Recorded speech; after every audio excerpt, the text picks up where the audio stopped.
Yo tout le monde les potes, c'est Dimix, on se retrouve aujourd'hui sur la chaîne des réservistes pour une vidéo un petit peu spéciale parce qu'on débrief aujourd'hui Ligue des Champions. C'était la deuxième journée du groupe H qui opposait bien sûr le FC Séville à l'Olympique Lyonnais. On sait très bien que c'était un match très important car on va dire c'est un petit peu les deux clubs qui vont se batailler cette deuxième place. Donc voilà, un match très important et c'est pour ça qu'on va le débriefer aujourd'hui. Comme vous avez pu le voir, je pense, le FC Séville s'est imposé 1-0 face à un Olympique Lyonnais à demi-teinte. On va justement un petit peu analyser ça. Je pense qu'il y a eu deux OL et c'est pareil, il y a eu deux FC Séville. On va analyser ça tranquillement. Donc faut savoir voilà que je vais faire un petit débrief assez rapide. Ça veut dire que voilà, j'ai pas rentré dans les débats un petit peu plus profonds, sachant que sur les débats de l'Olympique Lyonnais en Ligue 1, on en parle souvent. Et les problèmes un petit peu de l'OL sont revenus en seconde mi-temps. Et on va débriefer ça au fur et à mesure de la rencontre. Pour commencer, on va commencer par cette première mi-temps. Une première mi-temps vraiment très serrée, je vais pas vous mentir. Une mi-temps où on sentait que chaque équipe pouvait faire la différence sur une action. Beaucoup d'occasions d'ailleurs, beaucoup d'arrêts, par exemple de Sergio Rico ou par exemple d'Anthony Lopez. En tout cas voilà, de très bons gardiens qui ont été très bons ce soir, je tiens à le souligner. Et donc voilà, cette première mi-temps, c'est en fait résumé à ça. Ça veut dire qu'il y a eu beaucoup de grosses occasions, malgré tout un peu plus franches pour l'Olympique Lyonnais sur cette première mi-temps. Et je pense que l'OL sur cette première mi-temps a réalisé le match parfait. C'était vraiment le match qu'il fallait réaliser. En plus, ils étaient à l'extérieur. Malheureusement, ils sont revenus avec de mauvaises intentions. Donc voilà, c'est tout pour la première mi-temps. Voilà, de toute façon, ce match se résume vraiment pas à quelques occasions. Parce qu'il y a eu beaucoup d'occasions. Certes, beaucoup plus franches pour certainement pour l'Olympique Lyonnais en première mi-temps. Mais voilà, arrive donc cette seconde mi-temps. Et un petit peu la débandade pour Lyon. Lyon qui est un petit peu pris par les événements, par la Ligue des Champions. Peut-être un petit manque d'expérience, il manque des cadres, etc. Cette seconde mi-temps arrive et tout simplement Lyon c'est un petit peu la décadence. Le pressing est lâché, l'intention est lâchée et on a un petit peu l'impression que cette équipe qui avait pas spécialement de pression en première mi-temps arrive avec une petite boule au ventre et qui en fait va tout simplement un petit peu tout au long, enfin même pas parce qu'en fait directement dans cette seconde mi-temps ils arrivent totalement surpassés. Séville est en train de dominer totalement cette rencontre et c'est concrétisé par Wissam Ben Yedder, l'ancien Toulousain qui marque à la 52e minute de jeu, voilà, sur une action tout simplement banale, voilà, une mauvaise sortie d'Anthony Lopez. Il n'y a plus de gardien, il arrive à finir au fond. Voilà, c'est un petit peu sur le jeu, voilà, c'est un petit peu mérité, je vais pas vous mentir. Pas au vu de la première mi-temps, je pense, où le match nul était mérité, mais je pense que au final, Séville a bien su réagir et a su montrer un petit peu qu'elle était supérieure à l'OL, cette équipe. Et elle l'a montré en seconde mi-temps. Tactiquement, c'était beaucoup mieux rodé, le pressing était meilleur. Après voilà, dès qu'il y a eu ce but, ça n'a pas empêché d'ailleurs Séville de continuer d'attaquer. On les a un petit peu sentis mettre un petit peu le frein. Et penalty ensuite pour le FC Séville arrivant vers l'heure de jeu qui est tiré par Luciano Veto, donc, qui a l'occasion de tout simplement mettre un dernier coup de massue à Lyon pour entériner ce match et ça aurait peut-être pu ça a un peu relancé ce match, mais le penalty est loupé.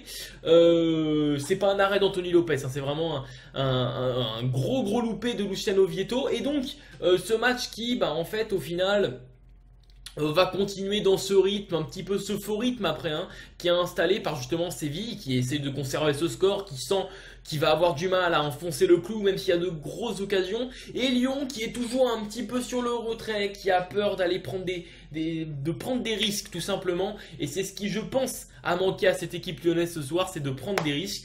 Donc on va tout simplement passer au top flop, voilà, je pense vous avoir expliqué le match. Séville a mérité sa victoire, mais j'attends tout de même de voir ce match retour entre Séville et Lyon au Parc OL. Ça risque d'être un beau choc.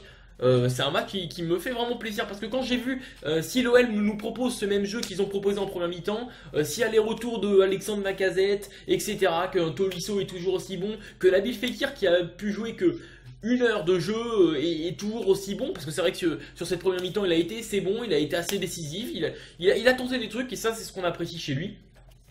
On est en train de retrouver le Fekir qu'on aime au fur et à mesure du temps. Et donc ce rendez-vous est à prendre pour le match retour. Et je suis même aussi déjà pressé de voir au Parc OL le Lyon Juventus qui arrive. Bref, On va maintenant passer au top flop. Donc on va commencer par les tops, hein. Autant louer tout d'abord ceux qui ont fait une bonne performance. Alors là j'ai les compositions devant moi. Je vais un petit peu, je sais pas trop, je réfléchis, etc. Mais je vais un petit peu voilà, choisir en fonction de ce match qui a quand même été assez serré. Je pense qu'il faut tout simplement mettre au tout début pour ces tops Nsonzi qui a fait un match tout simplement exceptionnel. Si on en regarde un petit peu même ses stats personnelles, il y a presque aucune perte de balle. C'est un match super bon de sa part, vraiment. Très très bon match de sa part de Nsonzi et qui résume entre guillemets cette seconde mi-temps du FC Séville. Et aussi cette première mi-temps où Séville était quand même assez entreprenant. Le match était serré mais le milieu de terrain, même si on va dire dans le jeu, Séville était un peu plus dominateur et que Lyon arrivait un peu plus à concrétiser ses offensives. Donc voilà, j'ai mis Nsonzi, ensuite j'ai mis Sergio Rico en top. Voilà le gardien de Séville qui a fait de très très beaux arrêts. Je pense notamment sur une frappe de Darder en seconde mi-temps. Enfin bref, très bon match de Sergio Rico. Et je tenais aussi à mettre le latéral Mariano qui a fait un match tout simplement fantastique. J'ai vraiment apprécié aussi sa prestation. C'est un petit peu cet indésirable, l'ancien Bordelais, cet indésirable de Ligue 1 qu'on disait très faible tactiquement, etc. Et bien, il est en train de prouver à la France qu'on a eu tort. Moi j'ai pas eu tort spécialement parce que je l'appréciais bien ce joueur et je pensais qu'il avait des qualités exploitées. Et voilà, il est en train de montrer que tout simplement il est très très bon et qu'il fallait le garder. Voilà, c'était un petit peu un indésirable et voilà, il a tout simplement prouvé le contraire ce soir. Ensuite, pour les flops, je vais tout simplement mettre le petit Gaspard, le latéral droit. Ou en tout cas milieu droit, vous considérez un petit peu comme vous voulez sur cette composition, que je n'ai pas trouvé exceptionnel. Voilà, ce soir un match un petit peu à demi-teinte, il avait en face de lui certes un Vitolo que j'ai pas trouvé exceptionnel, d'ailleurs je vais le mettre dans mes flops, mais voilà, on va dire ce couloir là qu'il y avait donc avec Gaspard, avec Vitolo, j'ai pas trouvé exceptionnel ce soir. Ça a été un petit peu le point faible des deux équipes, comparé justement à un petit Ribus et à un Nasri qui ont fait tout simplement eux des bons matchs, des bonnes prestations. Donc voilà, le petit Gaspard, je tenais aussi à mettre le petit Vitolo qui je trouve pour moi est assez limité, et il est très bon, hein. Ça veut dire qu'en BBVA il fait de très bonnes prestations, mais là je l'ai pas trouvé spécialement bon. Et pour terminer, je mettrai le petit Jérémy Morel. Vous allez me demander pourquoi, parce que je l'ai trouvé assez, alors il a fait de très bonnes prestations à des moments, etc. Mais j'ai trouvé par exemple plus un Mapuyanga Mbiwa ou un Nkoulou beaucoup plus présent. Morel, quelques petites erreurs qui auraient pu coûter des buts à certains moments, certaines erreurs de placement. Donc voilà, je tenais à le mettre dans mes flops. C'est tout pour ce débrief les potes, on se retrouve bientôt sur la chaîne des réservistes, sûrement pour un débrief de Ligue 1. C'était Dimix.